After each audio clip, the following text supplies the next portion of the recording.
Hi, and welcome to the Peak Endurance Podcast. My name is Isabel Ross, and I'm the coach at Peak Endurance Coaching.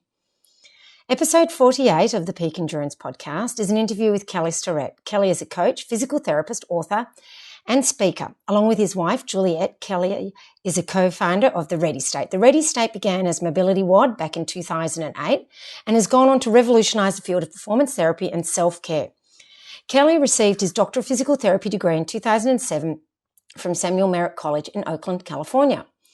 Kelly's clients include professional athletes in the NFL, NBA, NHL, and MLB. He also works with Olympic gold medalists, Tour de France cyclists, world and national record-holding Olympic lifting and power athletes, CrossFit Games medalists, ballet dancers, military personnel, and competitive age division athletes. Kelly is the author of the New York Times and Wall Street Journal bestsellers, Becoming a Supple Leopard, and Ready to Run. I've got the book Ready to Run, which is how I find out about Kelly Starrett. And Kelly and his work have been featured on 60 Minutes, The View, The Joe Rogan Experience, CBS Sports, Outside Magazine, Men's Health, Men's Journal, and dozens of other podcasts, magazines, and books, including Tim Ferriss's The 4-Hour Body and Tools of Titans. In this podcast, Kelly and I discuss the importance of mobility, hydration, and sleep. I hope you enjoy the podcast. Hi, Kelly, and welcome to the Peak Endurance Podcast. Thank you so much for having me. Now, I've said a little bit about you, but can you tell the listeners a bit about yourself and how you became such an expert in mobility? Well, it turns out I have thought about how humans and have been obsessed with moving better, technique for as long as I can remember. I fell into a community of technical outdoor sports as a child. I actually grew up in Europe. Okay. And the way to pick up technical skiing and alpine racing and some of the other things we're doing were really, really complicated and nuanced conversations that really spoke to me about trying to understand, it wasn't just driven by a clock. It wasn't just driven by, did I go faster? It was a lot of feel, which really kind of spoke to me. And then, fast forward, and what ended up happening is I used to be a paddler on the U.S. canoe and kayak team, and I had a really bad injury, which was a classic overuse injury that so many of us can relate to. We're doing more volume, and if more volume is better, more volume is better. Oh, definitely, yeah. Right before team trials, and everyone told me once it happened that it was a common experience. And then I went into the realm of cortisone shots and taking prednisone and all the ibuprofen and traction, acupuncture and massage and physical therapy and MRIs. And it turns out no one could really help, when I realized ultimately that I was interested in not having that happen again, I had a moment of satori and I decided I needed to go to physio school, which really I saw the unification of being a high level athlete and enjoying training. And then I went into physio school, and I'm an Australian-trained physio. We use a model called the Maitland idea or methodology. And what I saw was that there was a real gap between the language that athletes were using to train and what was happening in physio. So basically, someone would break or create a problem or a pain condition. Something would happen. Someone would have some experience where they could no longer occupy their own society. And then it was like you were dropped into this correlate language of rehab. It had nothing to do with how we trained, nothing how we trained in the Olympics, nothing how to, and it wasn't about what I could do to manage myself. And it wasn't about what I could do to prevent this. It was about some very passive treatments. So I went to physio school and I was like, wow, there's this huge gap between cutting edge physio and what we were learning about the best ways to train through Olympic lifting, gymnastics, powerlifting, running, technique, there's no gap. There was no conversation there. So in my first year of physio school, my wife and I opened up our gym. And what I saw suddenly was, man, a lot of us did not have the requisite range of motion. We could work out hard because I could stand on a little tiny range of motion. I could do bicep curls and elliptical machine, right? And I never really had to expose myself to the range of motion requirements to swim, to run effectively, to sprint, right? To be able to hinge effectively and generate positions on the bike. And suddenly we realized we had this gorgeous diagnostic tool called watching people move. And as a physio, I was helping people rehabilitate and manage positions. And I also saw the other side, that we had people who didn't have pain, but who couldn't achieve a position. And what we saw was that when we restored their physiology, gave them back the mechanics, their native mechanics, they went faster. They set PRs, they set PBs, right? The things that matter the most to us, like more ego, I could go faster with less cost. And what we noticed is that there was a real conversation between people not moving well and their injury, or their overuse syndrome, or their pain. And so one of the things that we did was, instead of just getting out of the way or saying, hey, let's let this tissue desensitize, right? Let's just let it kind of back off. What we realized is we improved people's mechanics, we had better output, and we got them out of pain. And in the real time, we had this diagnostic tool that, hey, look, if you can't put your arms over your head, your catch is going to suck when you swim, that you're not going to be able to take a breath when you're on the bike. And so what we started realizing is that we start to conjoin positional quality right along with performance quality. And that's how we got interested in mobility, because frankly, stretching isn't cool and was never cool. So we try to make position cool for the first time ever. And that's what we have been trying to do. And I'll just add that part of this was whose responsibility is it? Do I just work really hard until I break? I mean, which seems to happen.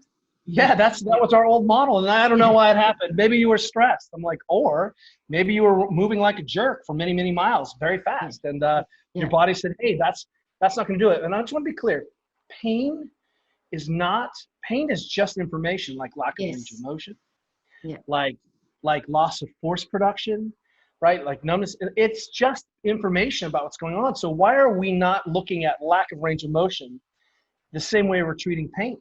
Right? Because we haven't established vital signs. And if I ask who owns pain, what we've told people forever is that pain is a medical problem. And we know that is a bunch of, that's horseshit. Ultimately, if I ask people if they have pain, the answer universally is yes. So where do we define injury? That injury line is, hey, I can't do my sport. I can't occupy my role in my society. I can't do my job in my family. Okay, now you're injured, right? You have clear mechanisms of injury pathology. The rest of this is part and parcel of the human condition. So that means we need to think differently about where we minister to it and who can see it in real time. Wow, that's really interesting. And so when you say that in regards to pain, are you saying that then we all have an element of pain within us? Is that what you're saying? And that's how it just is? No. I'm saying that the resting state of the human being is pain-free. It is pain-free. When we have pain, it does not mean tissue damage. It means it's information, right? And that's really clear. Yeah. I mean, let me just say, if I dropped you into one of the bodies of my elite female cyclist friends when they're giving her hell, when they're at their peak world championships, you transported into their brains, you would die of agony. You would be like, no human being can suffer this, right? Yeah. And yet that pain is okay, but if your knee hurts running down a hill, you think, oh, I've got knee cancer, knee rabies, and I'm gonna have to see a doctor, and I'll stop. We're like, take all the drugs. Yeah. That's right. Yeah. So imagine that we've become so sophisticated in nutrition and training and adaptation and recovery, and yet we have not empowered anyone to say, hey, look, I have knee pain. That's interesting. I wonder if my sleep is bad. I wonder if I'm overstressed. I wonder if I just have good old-fashioned tissue stiffness. Well, how do I know that? Well, you can't do what we know every human being on the earth should do, which means your leg should flex and you should be able to extend your hip. And sometimes there's nothing wrong except the tissue's over-stiffened, right? You haven't managed the session costs from the last thing because you're a modern human. Instead of giving people tools to desensitize it or get better blood flow to it or restore the mechanics, we're like, here's some drugs. Don't use it. Yeah. Good luck. It's all in your head, right? Yeah. And none of that seems to work, unsurprisingly. And so you mentioned stretching before. So can you sort of explain the difference between mobility and stretching, which clearly there's a big differential there? Well, let me ask you this. What do you mean when you say the word stretching? I have no idea what you mean when you say stretching. Well, when I think of stretching, I think of, sitting on the floor and doing a hamstring stretch and, well, then getting bored and stopping. Well, isn't that great? Because one of the things that I'm very proud of about our movement, exercise, training, competition community is that all along we had a very simple feedback mechanism about what worked and what didn't work, right? If I didn't feel like I was safe and part of a tribe and a running group and training partners, I didn't compete well. If I didn't eat right, I didn't compete well. If I didn't manage my sleep, I didn't compete well. If I didn't warm up, I didn't compete well, right? You have this immediate feedback of whether your environment is supporting the output, right? And you have this immediate feedback that I did something and it made me better, or it had no change. And what we saw is that we were like, you should stretch. And you're like, right, that sounds great.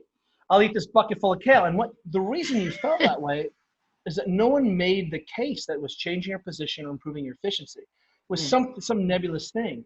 Yeah, that's right. I believe that people are so smart. Wait, bear with me for a second. They will do what works. And if you show them it works and you takes away their pain, improves their performance, allows them to do what they want to do, you don't have to beat them over the head to repeat the behavior. They will do it automatically. Why? Because this is why we eat. This is why we sleep. This is why we warm up. This is why we care about ounces, because it's all about biomotor expression. So we have this nice little feedback mechanism. So when we said stretch, I think what we were thinking is, hey, I feel tension in the muscle. Well, have you ever run down a hill and felt tension in your quads? Is that stretching? If you pick something heavy up off the ground and go to yoga class, is that stretching? No, it's not. And the real question is, and this is really crucial, because we haven't really defined what stretching meant, right? And that's why we did not call ourselves originally Stretching WOD, right? We specifically used the word mobility, which no one was using on purpose so that we did not conflate the two terms. And I'm not sure I want you to be stretched.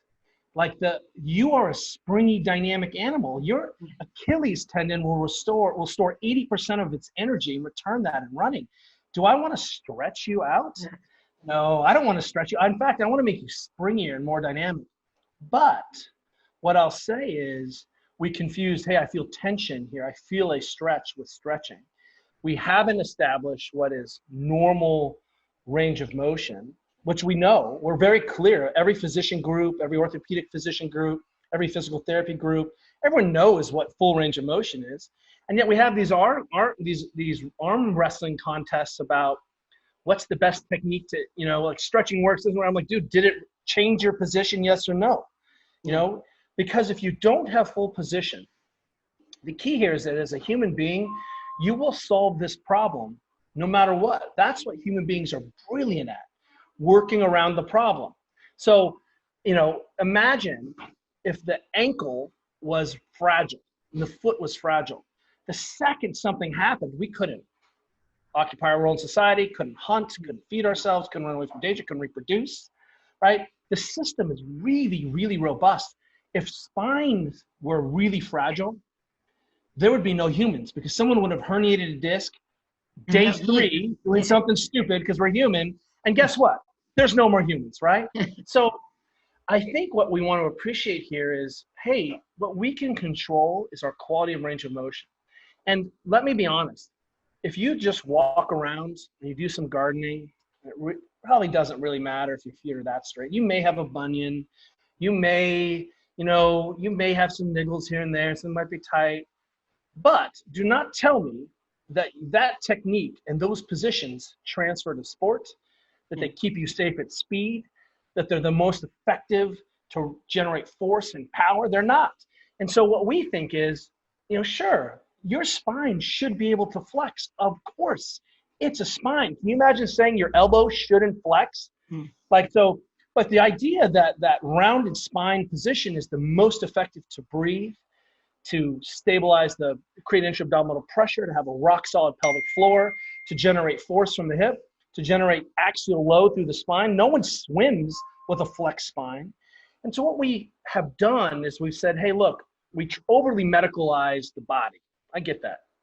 But there is still technique involved in the best expression of what's possible for physiology. That's why we teach technique in tennis and golf and every sport on the planet. They don't just dump the balls out on the field. They're like, go for it, kids. There's no technique here, right? We teach and train and drill because that's what we know it to be the best expressions of the body. And so if we're about teaching people to have access, full access to the incredible machinery and incredible gift and genetics that is the human, we might as well teach them the ways in which they can use it all instead of waiting till they have a problem and then trying to change and teach the technique. So let's teach it the first time anyway. So yes, you want to squat up off the ground and collapse your arches, let your knees touch, fine.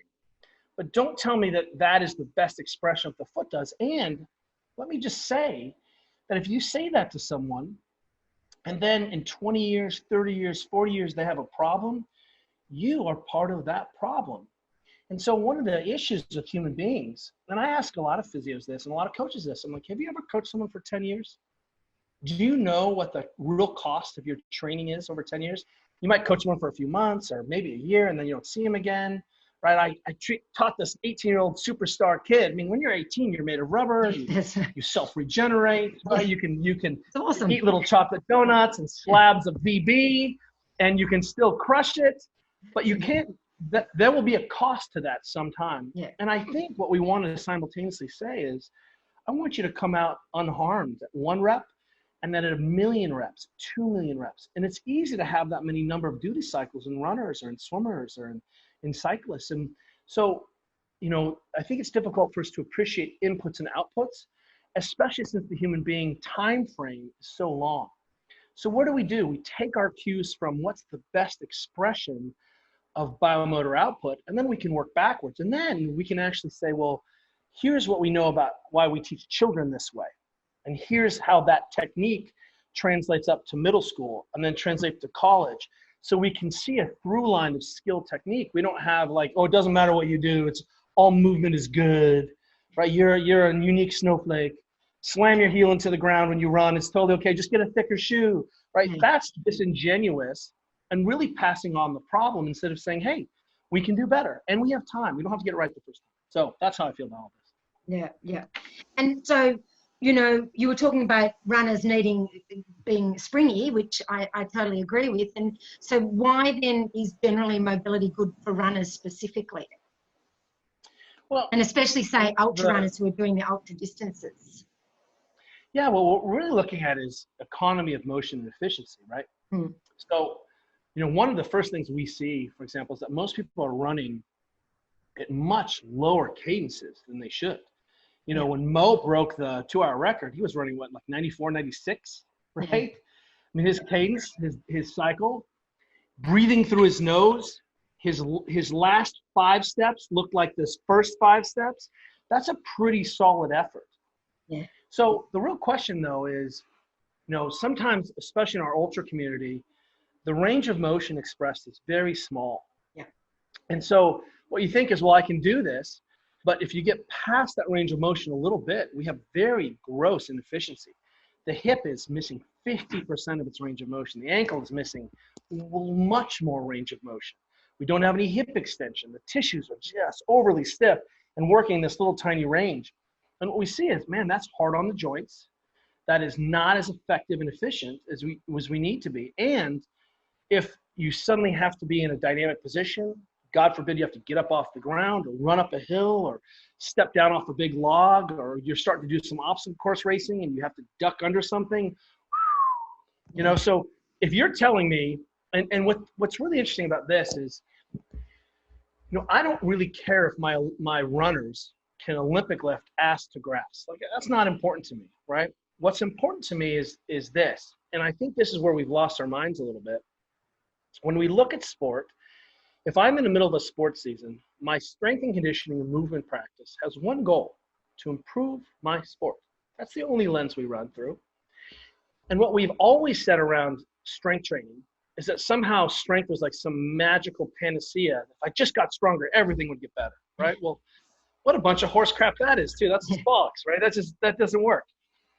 The coordination, the efficiency, the mechanics, the restoration of position, right? If you only do one thing and run, and by the way, some of our runners I know are phenomenal athletes. Dean Karnassus can squat and pull up and run. Like, these guys and gals can do really, at the top ends, are really amazing athletes.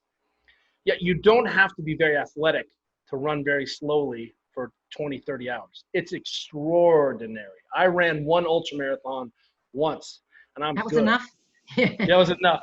A little mountain 50K. And I was like, I'm good. 8.5 hours later. And I was like, this is not for me. So, what we appreciate then is that the strength and conditioning is just about as much about restoring position mechanics so that we begin to limit compensation. Because if I don't have a very fluent movement practice, right, then my body's going to start to say, well, we're not in that range of motion, let it go. We're not in that range of motion, let it go. And what we start to see then is we have tissues that are over-tensioned, very, very stiff. And that's fine for a while, but all of a sudden you'll fall behind or some sort of sensitization model or below a threshold where, boom, that over-tension did cause that knee pain. Or your kneecap finally got soft and you started grinding your kneecap into your femur. And I don't know how that happened. It's so weird. I've only been running 100-mile weeks with quads that were super stiff and no hip extension, right? And the other thing is that sometimes we're not really good at identifying our compensation. Is that foot spinning out? Are you overstriding? Is that what's going on with the foot? Are you running around your shoulders because you don't have any shoulder extension? And appreciating that, it doesn't take much to keep an eye on the global system. So again, if I'm in the middle of my season, I don't really care how strong you need to be to run. Well, I know a lot of children who are, kindergartners and less who run just fine. So apparently you don't need to be that strong. You need to be strong enough to maintain your position throughout the length of the race, which does take some training, right? It does take some efficiency. And if you want to run faster, you got to get stronger. We know that to be true. But that strength can be expressed as efficiency and coordination. You don't have to get bigger muscles even necessarily. And what we can begin to say then, okay, well then I'm out of my season. So now I drop into a sports preparation style training, which is about reclaiming capacities, about developing, more hip extension and more movement options and more robust tissues and making sure that I'm challenging these end range capacities or more end range and trying to normalize my range of motion back to what? Normal, baseline, not super. I don't care if you're a gymnast, but like, what do you mean? If you and I, this is such a classic example. If you and I were having coffee and all of a sudden I can't get my hand to my face, right? I can't get my biscuit to my mouth and my elbow is stuck at 90 degrees. You would ask, you'd be like, dude, what's wrong with your elbow? And I'm like, nothing. I'm an ultra runner, right? Yeah. And if I laid you down and flexed your leg and it's stuck at 90 degrees, you'd be like, there's no problem. I was faster than you.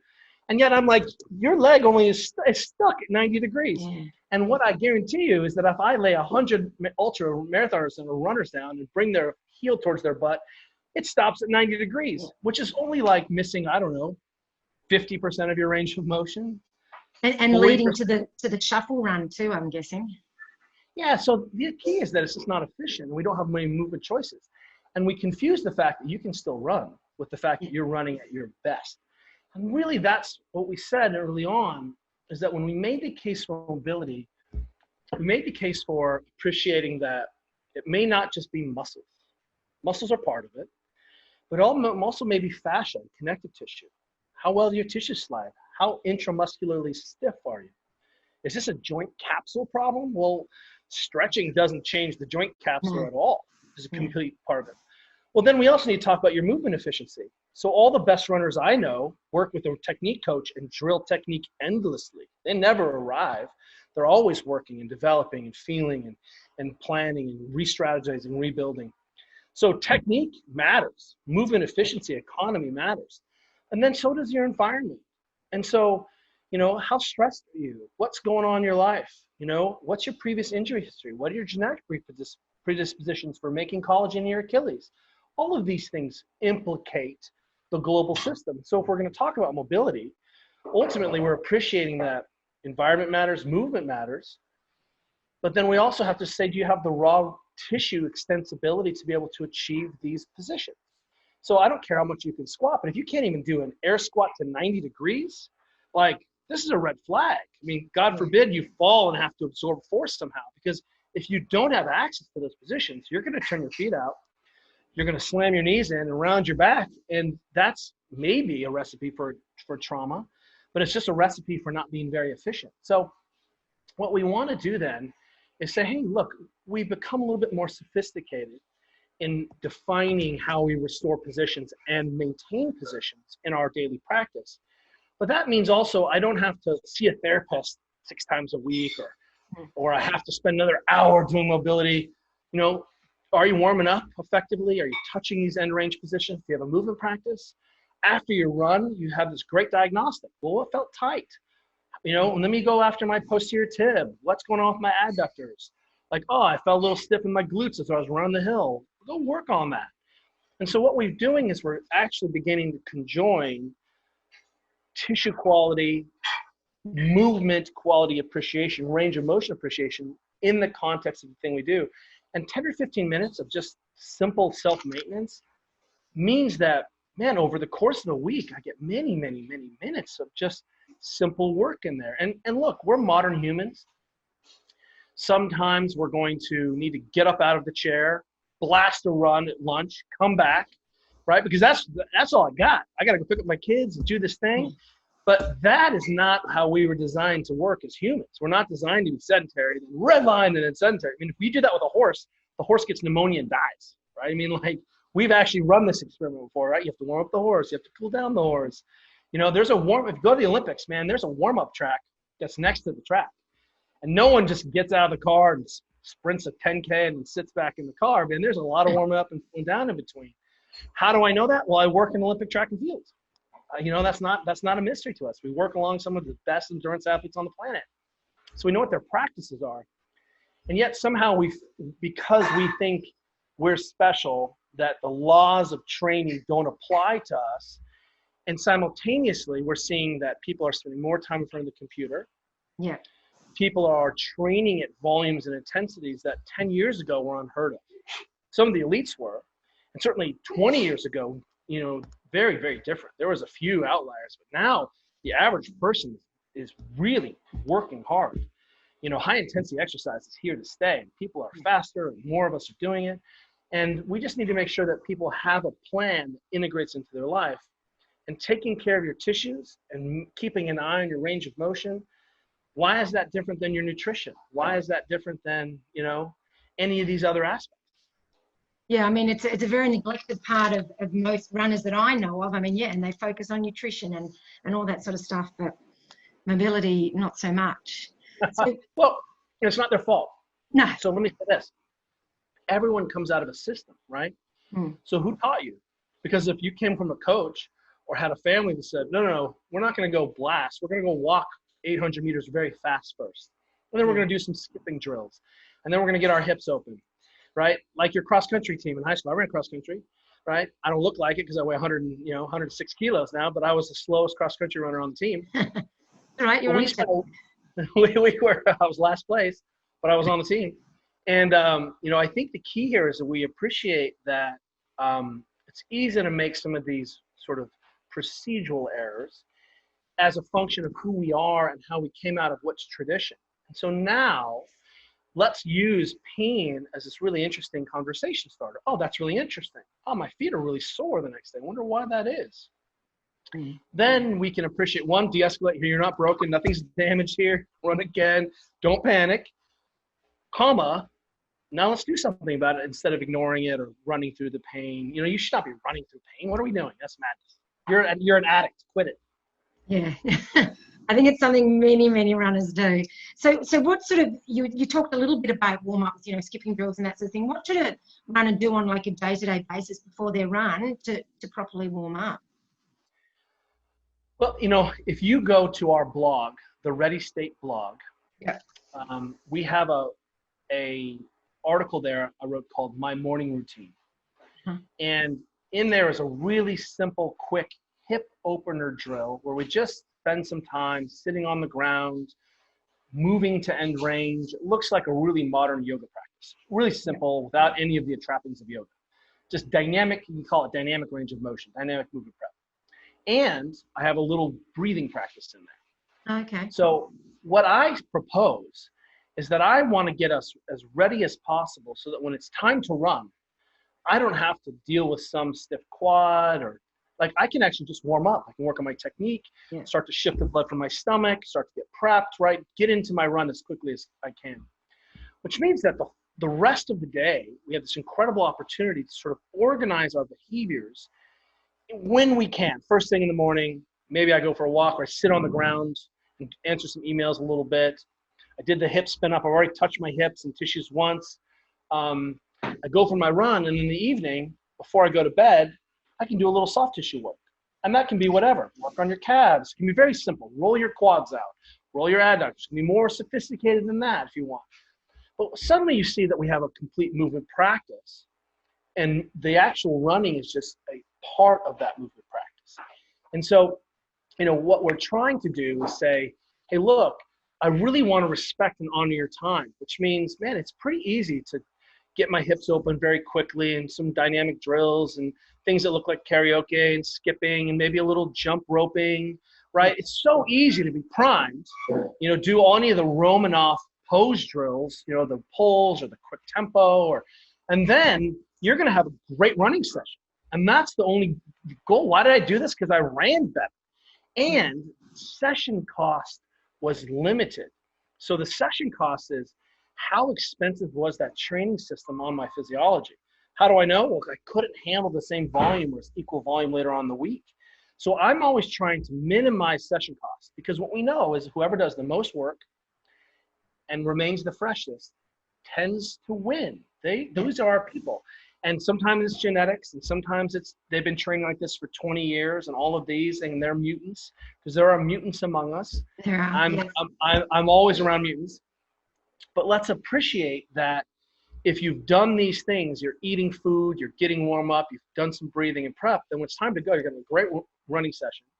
Then, you didn't just sit on the couch, you threw on some compression socks, you were at a standing leaning station for the rest of the day, you kind of kept moving to decongest, to keep the blood moving. Lo and behold, in the evening, you do 10 or 15 minutes of soft tissue work before you go to bed, you sleep better, you actually got 8 hours of sleep. If you are a runner and you don't get 8 hours of sleep, that's not 8 hours in bed. That's 8 hours of sleep. You are not even adapting to what we did. So what we see is I've created an environment where I really get the most out of my run, right? It's not like, I'm running and then I can't run for a few days. I'm super stiff and my quality sucks. Everything is around getting my body prepped for that session. And more importantly, I get to get my life back. I don't have to spend, and then when I am running, I'm doing what I need to do. And lo and behold, rinse, wash, repeat for a few weeks of that, and you're going to be hooked, because it's a better way of living. Yes, I was going to ask that, how long would it take before it sort of you really start to see the benefits? So a couple of weeks? You should see the benefit first day. But what we talk about in this environment, so now, for example, if someone comes in with some kind of nagging injury or some overuse thing, I'm like, tell me about your sleep. And they're like, I sleep great. I'm like, great, you just need to show me that you sleep great. So there are all these wonderful sleep trackers, and I'm just going to need to see them. I'm just going to need to see your sleep track. So what I'm going to see is, as my wife points out, who's a multiple world champion, whitewater athlete herself, she's like, hey, if I'm going to get 8 hours of sleep, sometimes I need to be in bed for 9 hours, because there's a lot of displaced time and wake up and loss. But if I'm going to get 8 hours of actual sleep, I have to be in bed longer. So it's really difficult for me to say, hey, I'm not sure why your knee hurts. I can tell that we can build a problem list. Oh, I see that you went drinking, ate a bunch of pizza and drank beer. That's not great. I wonder if that is something. You're super stressed in your family. You don't have even your range of motion. You're eating like a spoiled teenager, and you're not sleeping, and your running technique is less than what we would want. So which one of those do you want to tackle today first, right? And for me, they're all important. And so some of those, if I deal with your quad stiffness, boom, you may be, on the road. And let me give you an example. We had a pro cyclist come in who hadn't been able to ride for like 9 months. Devastating his family. He doesn't know what to do, is depressed. Obviously, like, we exercise and self-medicate. That's my wife and I. Right? This is why we're not alcoholic mad people who've killed our children, because we exercise. And he had seen every doctor. He had been to Stanford, all the MRIs, all the bike fitters. And when I laid him down and flexed his heel to his butt, it got stiff before 90 degrees. And I was like, oh, there's a problem. So he was like, what do you mean? And I was like, well, lay on your back. So I just walked on his leg, got my crutches out, walked on his leg, dealt with his tissue stiffness, showed him how to do that, put him in some end range isometrics, just building tolerance, telling his brain, you got to be in this position.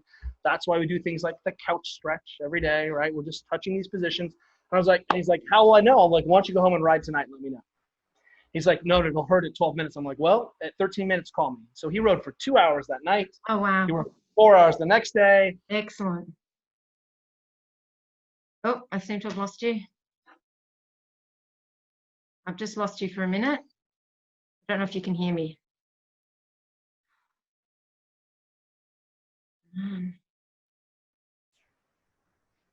Yep, yeah, you're just back. So sorry, you were just saying you rode for 2 hours and then 4 hours? Yeah, and so the issue is that we took a big swing at, what I thought was the biggest boulder in his capacity. And this one was his range of motion, his mobility. Because I knew he was eating well. I knew he wasn't very stressed. I know, you know what I mean? So some of those things. Ticking all the other boxes.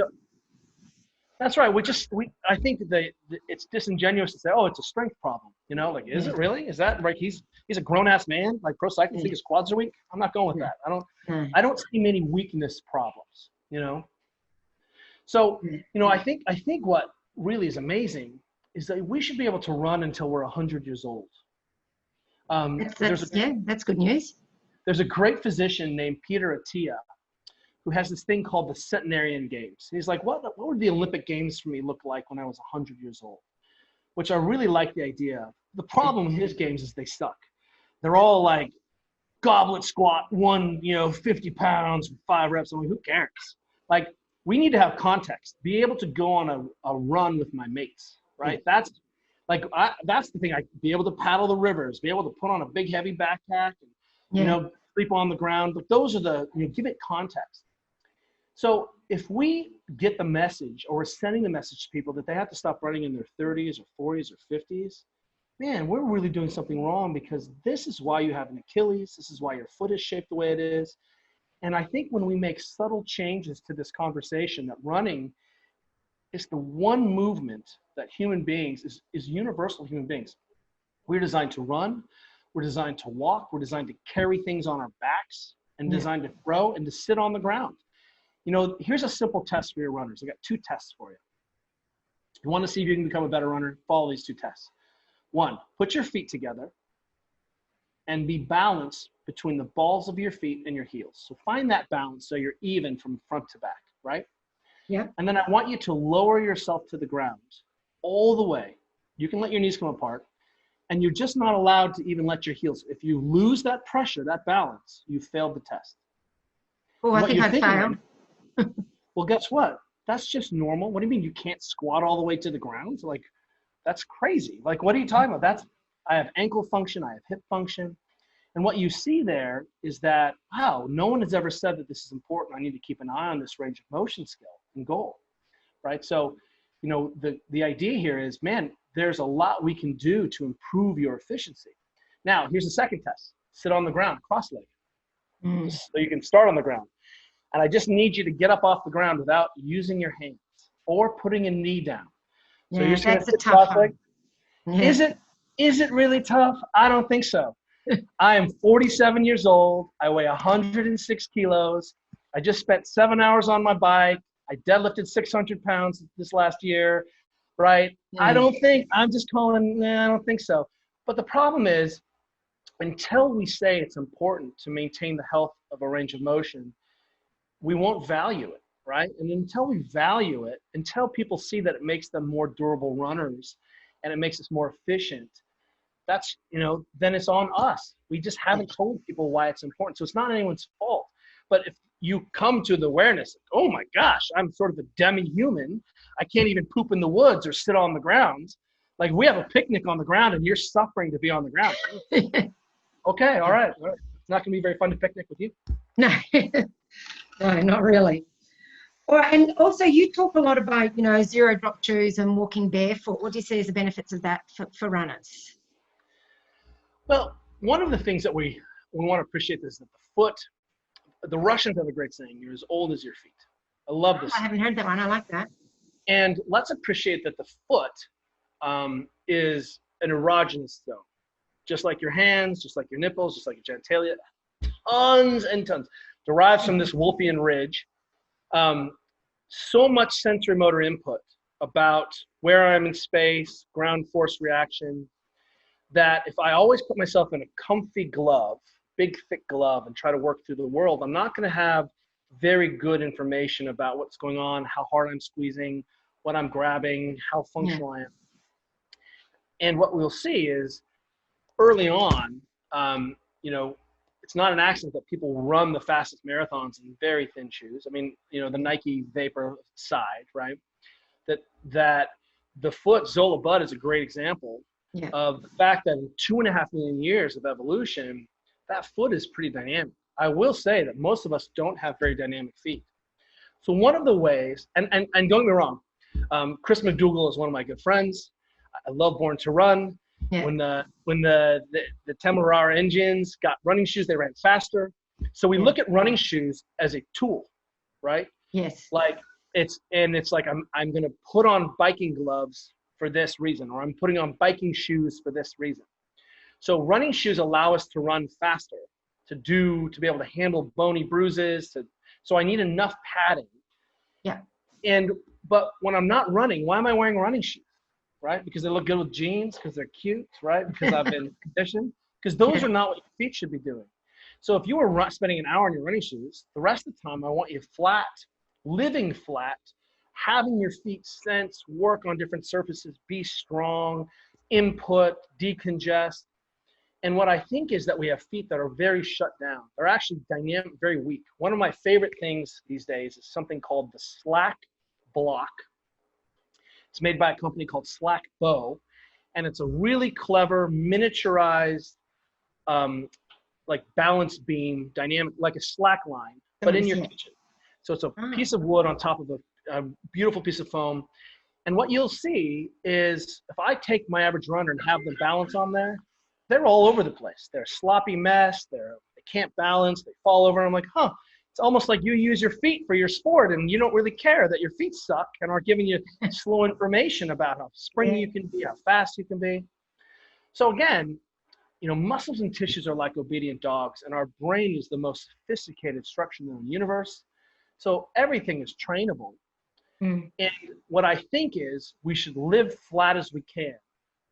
That means wear flat shoes whenever you can, be barefoot as much as you can, obsessed about being barefoot. Yeah. It'll change your stride, change your information, your feet will become more dynamic. Then go run in a shoe that has the appropriate amount of drop for you. So if you're coming out of 1.5 centimeters or over 1 centimeter of differential, don't worry about it. We'll work our way down over a year to be in zero. And I'm not saying you don't need to have any padding. I think we lost our minds. And when we ran this experiment, we had people who had big engines, running in old shoes, like high heel monsters, put on the Vibram fingers, and we saw injuries go through the roof. Why? They couldn't squat down with their ankles together. Yeah. They couldn't get up and down off the ground. They had weak feet. And all of a sudden we're like, oh yeah, you're going to need an extra 2 centimeters of range of motion in your ankles today, going fast. And they didn't have it. Yeah. So we just want to appreciate that tool can come at a cost. But do I really think that running in a differential of 3 to 5 millimeters is the limiting factor to you being a successful runner? No. Especially if you're living flat the rest of the time. The indoor soccer players, you ever played indoor soccer? No. They have a shoe that the shoe is the Adidas Samba. Remember that shoe?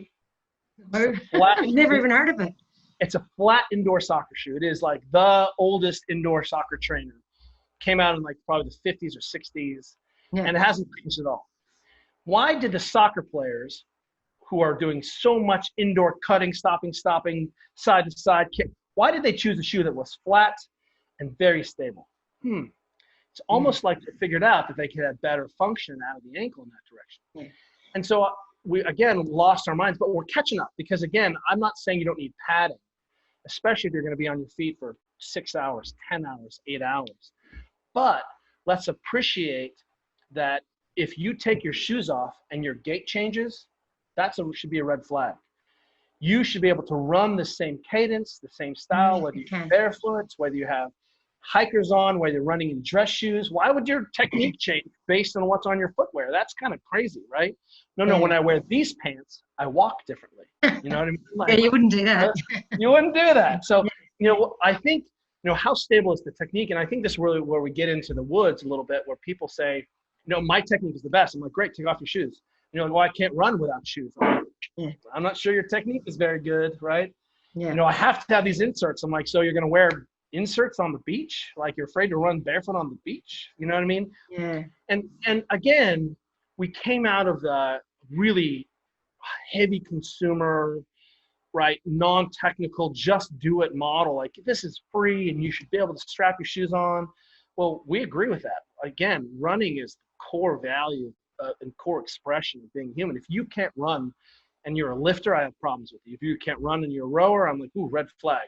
The same way that I'm saying, hey, I think you should be able to squat down, right, or get off the ground without your hands with a cross-legged position. If you can't run 1K, 5K, I'm like, ooh, we've got work to do. So it's okay to put skill and preparation back into our tissues.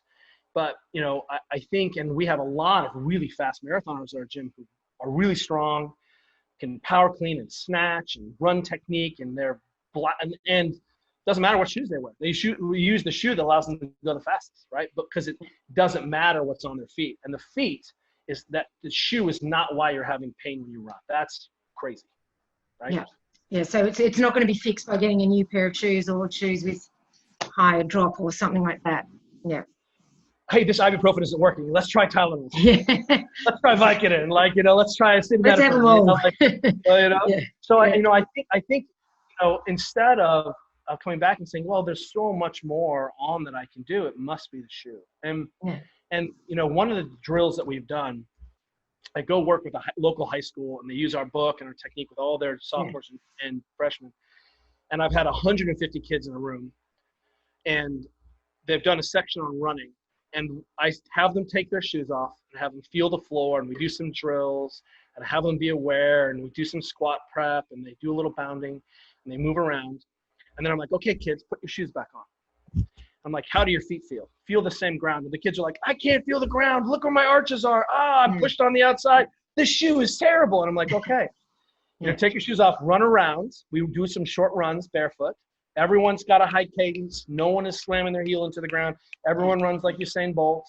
Then I'm like, put your shoes back on. Everyone's like, no, I can't, And as soon as you start to realize that when you put a shoe on, it shouldn't change your perception of the ground, your organization, your perception of balance. And so that actually is the best way, not to go run the back and forth in the thing and have someone look at your foot, right? That's a ridiculous way to choose a shoe. Yeah. And no one does that anymore. But now what I'm saying is put a shoe on, do some squats, see how the shoe changes the function of your foot. That should be good. Well, that's really good. And I like that. And then, of course, you can't just solve all your problems by buying a new pair of shoes, but maybe putting some time into your mobility might help a bit more. Look, this is a long game. Yeah. There's so many ways in. Push anywhere to begin. And let's remember that we are designed to run forever. I've got one more minute and I've got to jump off. No, that's fine. Same. Yeah, no, and I'd like to wrap it up on that note. But yes, we are designed to run, and it shouldn't be full of pain unless you're pushing hard and wanting to feel the pain of pushing hard. It shouldn't be a painful experience is what you're getting at. No, and last thing I'll say about that is if running isn't enjoyable, you're running wrong, right? It should feel good to run. And don't get me wrong, it's hard. Running is hard. Yeah, there's nothing wrong with it being hard. Yeah, but that's so is deadlifting or biking. It's all difficult effort. Yes. But a lot of people, I think, say, "Oh, I don't like running," and what they're really saying is, "I don't know how to run. It doesn't feel good in my body." And I believe them. That is actually the truth. But running is really enjoyable and effortless, and we know that biomotor mechanically cost running 8-minute mile or 10-minute mile is the same. So if you can't go loaf a 10-minute mile. It should just be like, I don't care if it's your thing, but it shouldn't suck to do it, And I think, what we have the great opportunity is to indoctrinate people that it can feel good and be part of a normal fitness program. And if you look at your fitness program and you're not running, you have a hole in your life. Yeah, well, I certainly agree with that. All right, well, look, I'll put a link to your book, Ready to Run, in the show notes. And can you just say, I'll put a link to your website, but do you want to just tell the listeners again what that was?